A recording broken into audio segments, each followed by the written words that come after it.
Welcome to the Miniatures Paintbrush. Today we're going to do part 2 of a 3-part series called The Lonely Hearts Cottage.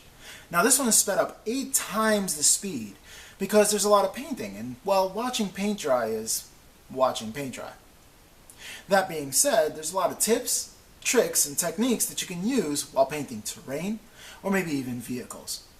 Well, enjoy! So let's get started. Again, this is sped up 8 times the speed, and it's still about a half an hour long. So you can imagine if I let it play at regular speed and how that would be. So look at us start out with just some base coating. What I'm doing is I'm hitting concrete slab, and that's the paint that I'm using to do some highlights. Now I'm only trying to catch the middles of the block because I have already base coated the edges of the block with the gray primer Stynylrez Res, and now I'm using Miniature brand paint to airbrush just the middles. And the reason I'm doing this is that I want to create a layered effect, and what that means is that you have the darkest colors on the edges of the stone while you have lighter colors towards the middle of the stone.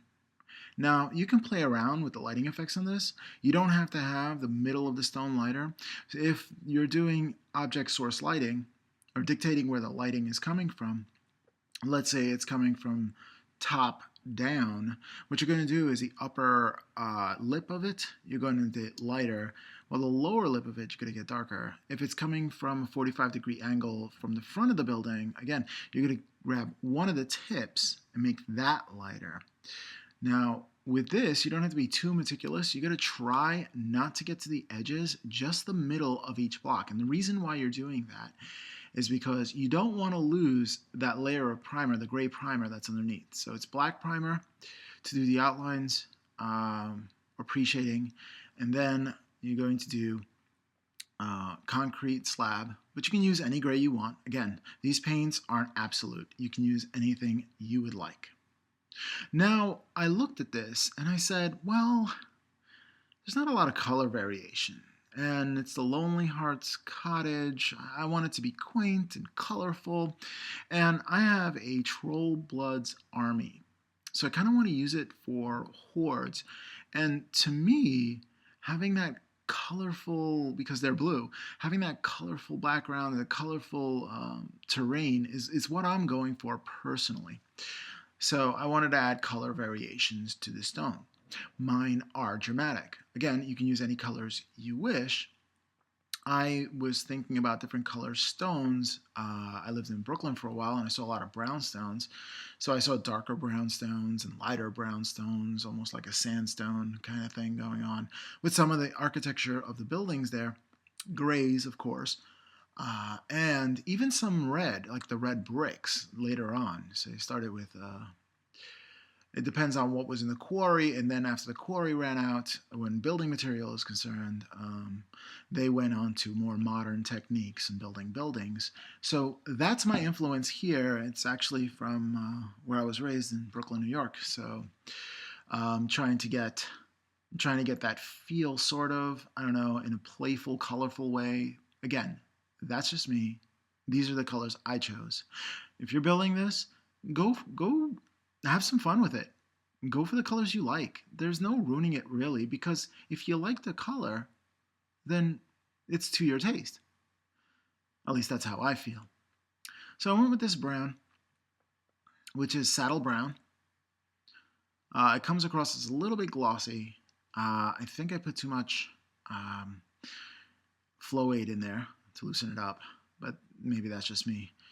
And it made it kind of shiny, or I don't know if it's a bad batch. I don't know. Not to put down Miniature. The Miniature paint line is the first, I guess, series or complete series, if you want to say complete. I'm sure there's more that I had bought. So it's an excellent bargain. You get more paint. You get quite the variety of paint colors. And what I did was, for the top of those, I kind of just like painted them white, and then I put the color on top so this way I can see what the color is with a white background. Again, I know that if I paint it black underneath, it's going to be a little darker. Okay, so now here I am going for bark, and that's the color that I'm using here. You can use like that sandy kind of color. You can use any range that has that kind of beige or tan or khaki kind of color if you want to go for that brown. Now, I think it looks great there. It doesn't look too colorful or fantastical. I mean, it does look pretty different, which I do like. I want to separate that that all that grayness and want to add some color and some livelihood to this. So you could stop there if you wanted to.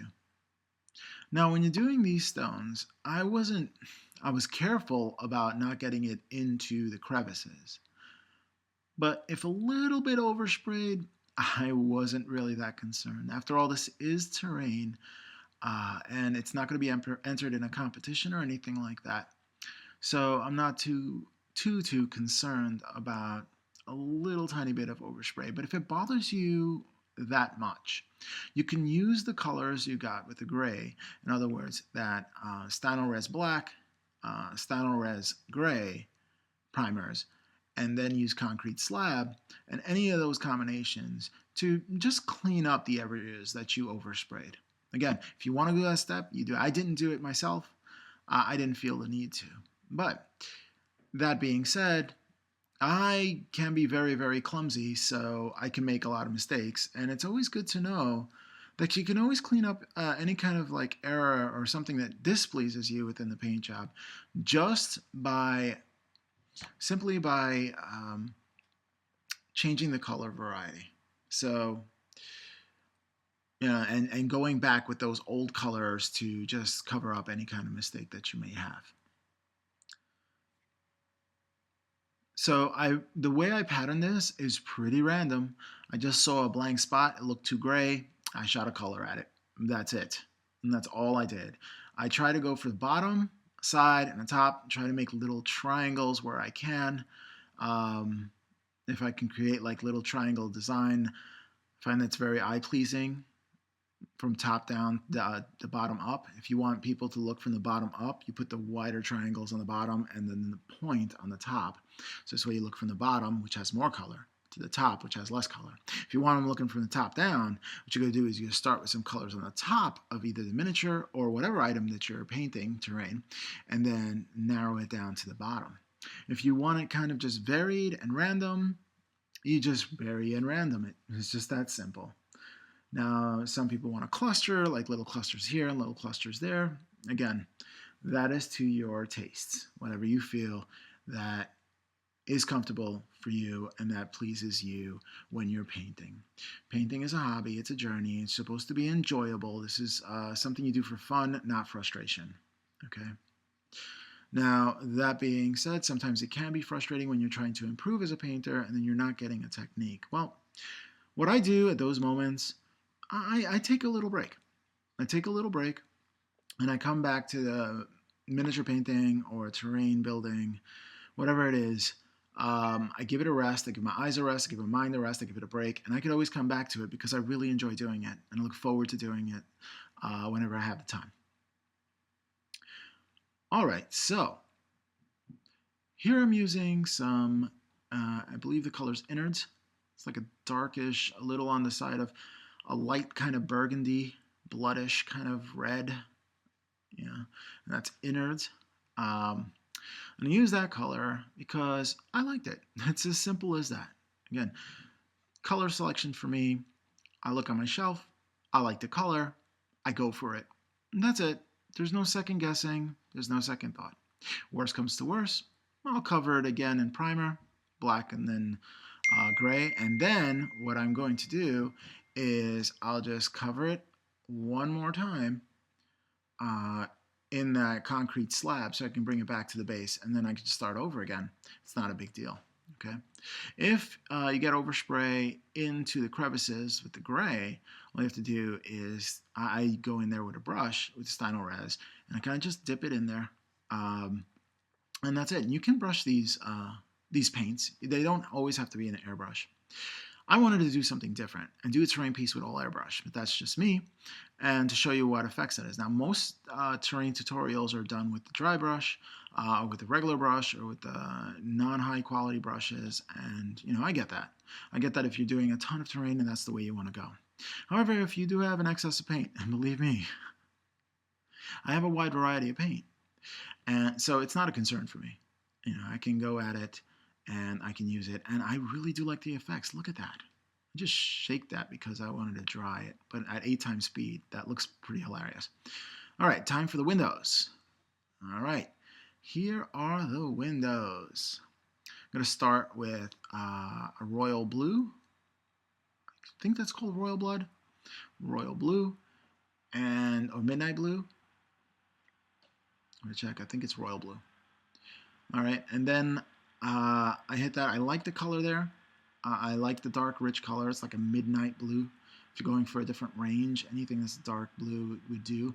And what I was trying to do is that since it was gray in the windows, I wanted to give it the illusion that it was dark, just like the stonework, that it was dark around the edges, and it gets lighter and lighter towards the center. And now I'm going to actually go to white, which is a pretty dramatic change, going from that midnight blue to a sky blue to a white. There's a very stark difference, and I want you to actually see when I painted this, I want you to see the stark difference, because what I'm going to actually add are, like, I guess they're called cross members, a frame for the window.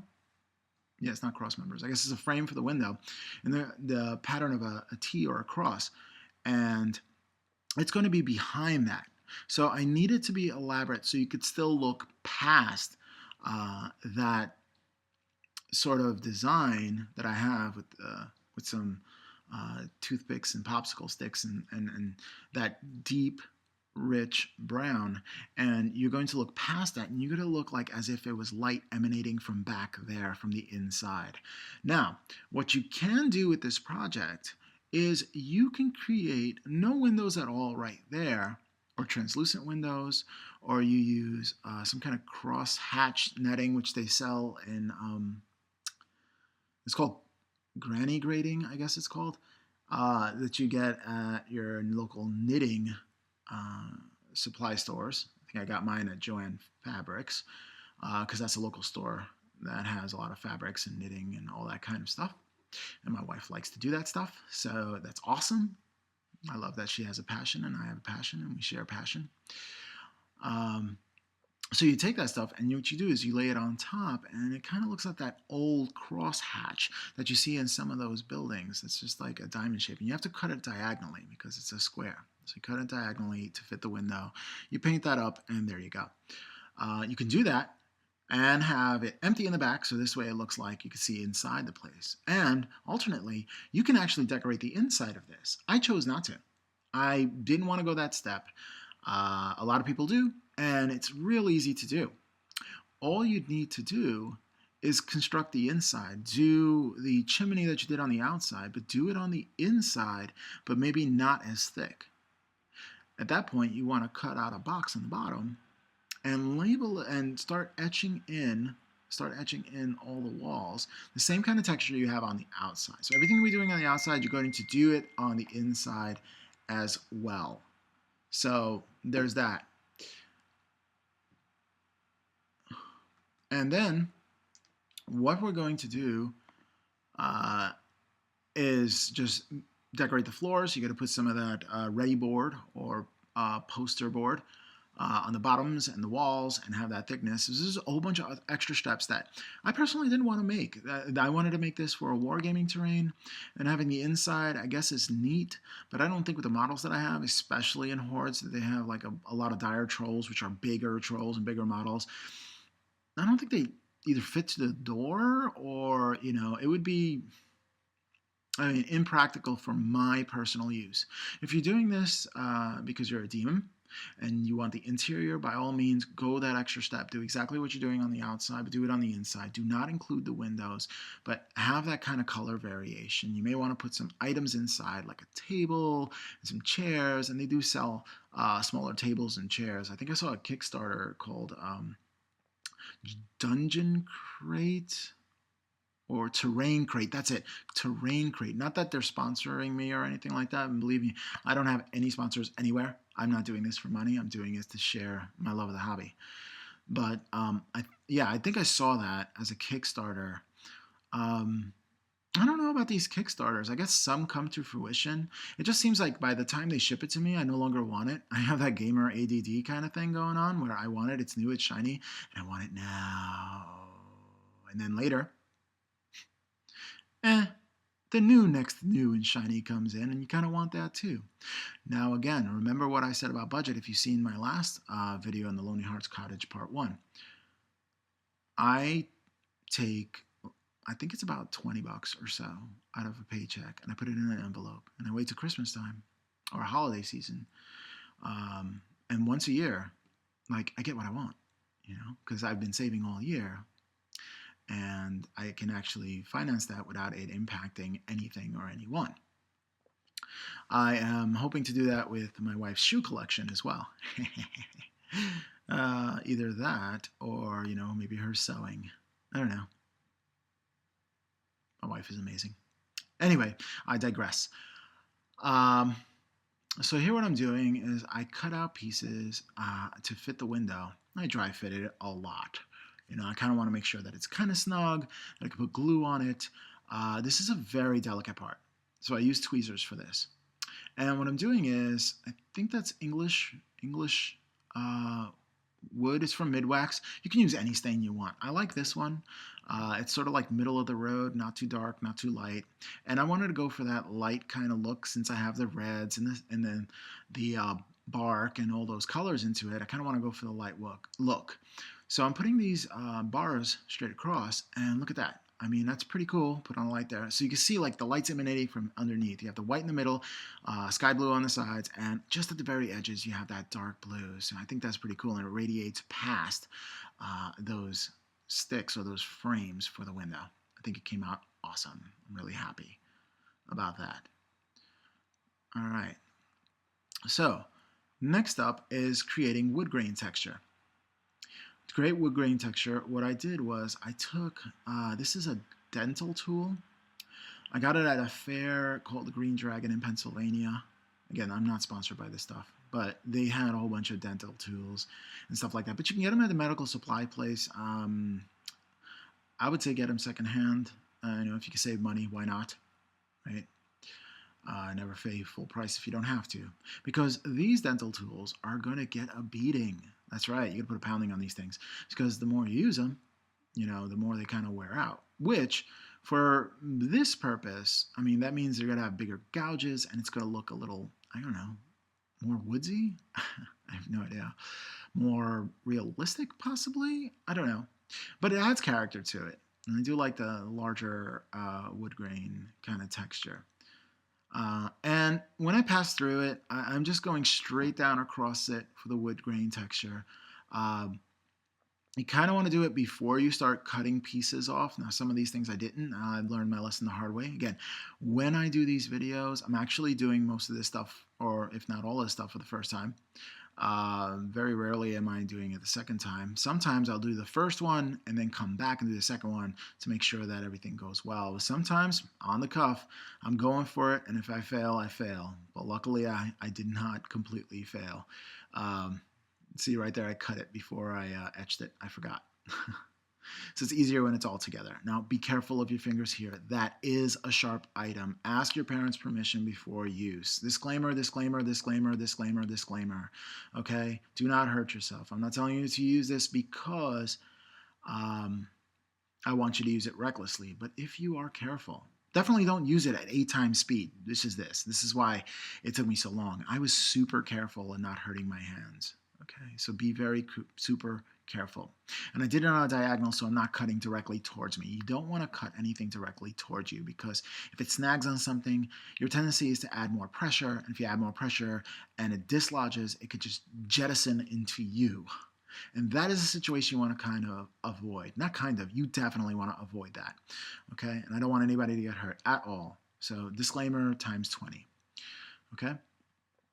All right. In fact, if you're using tools and you are a minor, Do it with your parents, A, consent, and possibly do it with your parents. Maybe they can spend some hobby time with you. That would be cool, right? Take a break from the day to day grind. And I know they're busy people, trust me. I'm a dad or a stepdad. So I know when you really care and love someone that you'll do anything for them. I know that. So everything else is secondary. Family is first, and responsibility is second. And then if you have some free time, I like to create things. I mean, it's so satisfying to me. It's so positive, like it's such a positive vibe and so much positive energy when you make stuff or you create stuff of things that people wouldn't even look at, like give it a second glance and say, well, that's just junk, whatever, it's worth $1, nobody cares. That's a popsicle stick. Who cares about a popsicle stick, right? Well, you put these things together, I think it looks amazing. I really like the way that this came out. And not just this, I mean, anything I do. And it's not because that sounds so egotistical, right? It's just me having the time to make stuff. Whether it comes out awesome or not, to me, it's awesome to have that time to create stuff, to make that time to create stuff, to have these moments that I can turn, share with my family, and get all excited about and show a passion for creating and inspires others to be creative. There's so much destruction in this world. There is so many things that people laugh at. I see it all the time where you have all these fail videos that people are laughing at other people because they have bad fortune. Now, granted, some people are doing things that they shouldn't be doing, but watching people get bodily harmed to me isn't funny. It just isn't funny. What if that was you? What if some random thing happened to you and you were hurt, or someone you loved? So I don't think it's very cool. And I don't, what it does in society, I think, is it desensitizes people to that and it doesn't make people empathetic at all. Like it's completely the opposite. It makes people a little meaner to other people. And I get it in a society that is tough, and it's tough on you. I mean, when reality hits, it is a pretty tough reality. But it's really important not to be caught up in the negativity and be a voice of positivity in the world. Create, not destroy. I guess that's my main message with all these videos, really. Subject matter, you may like it, not like it. Some people are saying, well, skeletons, oh my goodness. But to me, I think, I like that Walking Dead kind of like zombie thing. So I really like it. That's my thing. I kind of want to do that. And again, that's me. I like the troll stuff, even though some people call it after a video game where you put them on top of a plate and then you play them on the video game. I don't want to say the name. But some people say, oh, you're painting those? And I was like, not really. It takes a lot longer to paint those. After 3 weeks or a month on one miniature, you're like, not really. It's kind of a passion. So, and I'm fine with it. People don't understand, and that's cool. So I don't judge them. I kind of just think of things the way they do it, like the way they're thinking. I try to empathize and say, okay, their thought process is this. This is where they're coming from. This is what they've been exposed to. So this is how they're reacting. So I don't take that stuff personally. I don't at all. In fact, it makes me sad sometimes when people say negative comments because I don't know if they're happy people.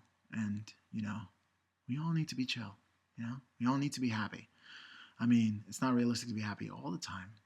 But if you have this opportunity to be, why not? In a world of darkness, why not be the light? That being said, I digress to this build. I went on a ramble there. That's okay.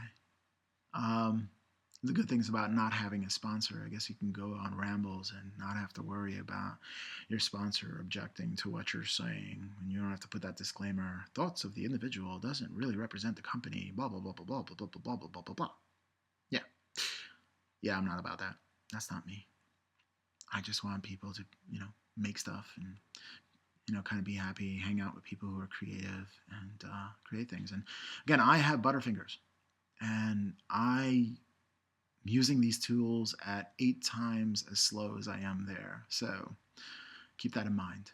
So what I'm doing here, now this is really important. This is really important. I actually cut out one piece and I made that a template.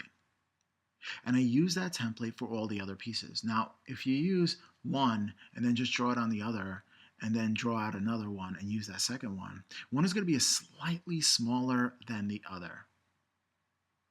If you take one template and make one significant template for this design that I am making, and you reuse it on every single piece, every single cut is going to come out identical.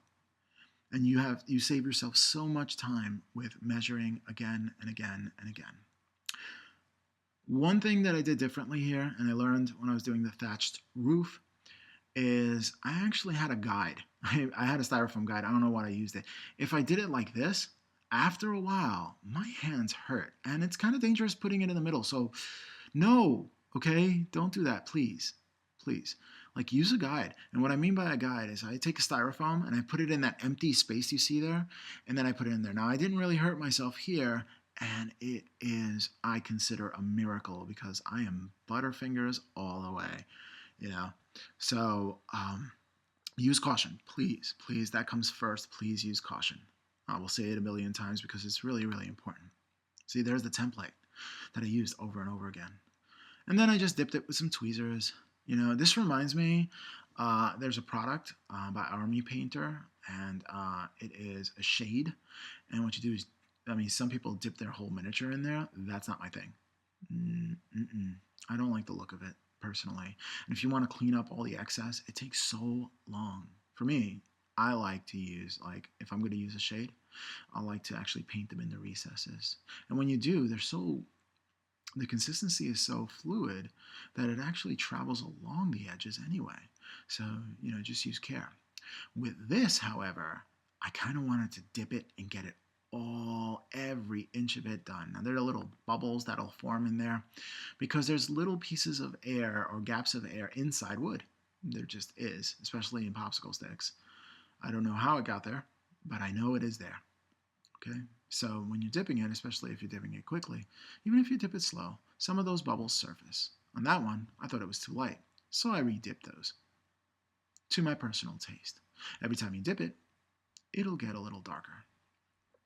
Now, I left these to dry for a very long time. Stain does take a while to dry.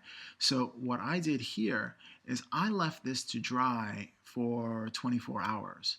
So I waited until the next day before I filmed the next shot. So what I'm doing here is just measuring the frames of the window.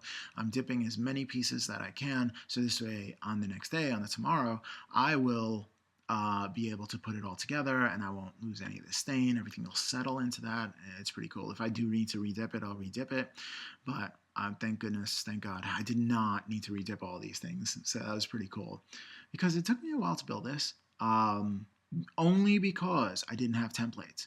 Only because I had to measure everything down, measure it twice, measure it 3 times, measure it 4 times, measure it 5 times, make sure that everything fits, dry fit it, put it together, take it apart, put it together, take it apart, and keep doing that over and over again until I get what I like. I'm a little finicky and it takes me forever, but that's okay because I do like the end result. And every minute that I'm down here, it's not because I just want to get it done, is I want to enjoy the process. I'm learning right there. I'm learning how to do templates. I learned how to use a guide when putting popsicle sticks in there because I did it. I did so many, and you can learn without going through all those steps. But now that I have a template, look how everything is kind of flying. And what I mean is everything is going quickly. It's going smoothly, even at 8 times the speed. Now, that doesn't mean that you have to be reckless when putting these things together, but you can exercise a little less caution when drawing out subsequent pieces for this model. And again, you're going to want to utilize as much of the popsicle sticks as you can because, believe it or not, you will go through popsicle sticks on this build, especially with a thatched roof. So keep that in mind, that you want to optimize as much wood as possible because you will use quite a bit. It doesn't appear so, but you'll see towards the part 3. Alrighty. Now what I like to do is give that smooth texture. You can leave all the pieces raw with little splinters, that's up to you. But since it was so bright and cheery, I kind of didn't want it to be too run down. I wanted it to be used, but not abused. So I did sand it down. I didn't sand it down perfectly, and I did not sand out the gouges that I put in there with the dental tool that I used to scratch those out. I didn't do that. Um, if you even want to skip that step, that's up to you, really. I like it because I like, it really simulates wood, in my opinion. Okay, so there it is, cleaning out some of the bubbles. I didn't like the bubbles there. They bothered me, so I just tried to take and scoop out as much as possible. I didn't know if there was going to leave like rings or anything around it, or it's going to settle in, or the bubbles are going to be lighter in the middle and then darker on the edges. I didn't want that, so I tried to get and remove as many bubbles as possible. Now, I don't know if that was a waste of time on my part, but I didn't want to take any chances, especially because I didn't want to re-dip them the next day. I wanted to get this to you. That being said, the actual piece is completely done, and I do have raw video, and what's taking me this time to post it is because a lot of editing, and I do love videography, and I do love creating editing, because that's another part of the hobby for me, because if I'm getting stuck on miniature painting or terrain building, I'll just edit a video. And I'll be there for a couple of hours and just fiddling with things and learning new things like new transitions, backgrounds, playing with audio, playing with the speed of the cameras, playing with the voiceovers, playing with music in the background. There are so many things, sound effects, you got it. So there's so much. There is so much that you can do here, video editing. And there's a lot of programs to use. You can choose which one you want to use if you wanted to post a video. Again, that's another one of my passions, photography and videography. I kind of enjoy that, but I am a hobbyist, not a professional. But the more I learn, the better I get. Just like miniature painting, just like terrain building, just like everything, The more you do something, the better you get at it. So if you want to be good at something, practice. That's a simple, it's something simple, and you would think that everybody kind of know it, but a lot of people forget that if you want to get good at something, all you need to do is practice, practice, practice. There was a famous quote, although, goodness, it's for the life of me, I can't remember who said it. It says, how do you get to Carnegie Hall? Practice, practice, practice. For those of you who are not familiar, Carnegie Hall is a big, a concert theater, and it's really high-end, and it's like considered the top of musical, theater. Carnegie Hall, you get there, you've made it in society. Go to like Broadway if you're an actor, you've made it to Broadway, you've made it. You are a respected actor, So, that being said, we're actually drawing to a close, getting to the half-hour mark that we just passed. So, we're going to kind of leave the rest for the next video. I'm doing templates for the sides of the houses, and we're going to continue that next time. All right, catch ya. Well, that concludes part 2 to the 3-part series of the Lonely Hearts Cottage. Now we're going to come back and we're going to finish all the details next week. So stay tuned. If you want to keep abreast of all things miniatures paintbrush, hit the subscribe button. If this video was helpful or you liked it, hit the like button. The best thing you can do for my channel, spread the word. All right, well, I'll catch you next time on the Miniatures Paintbrush.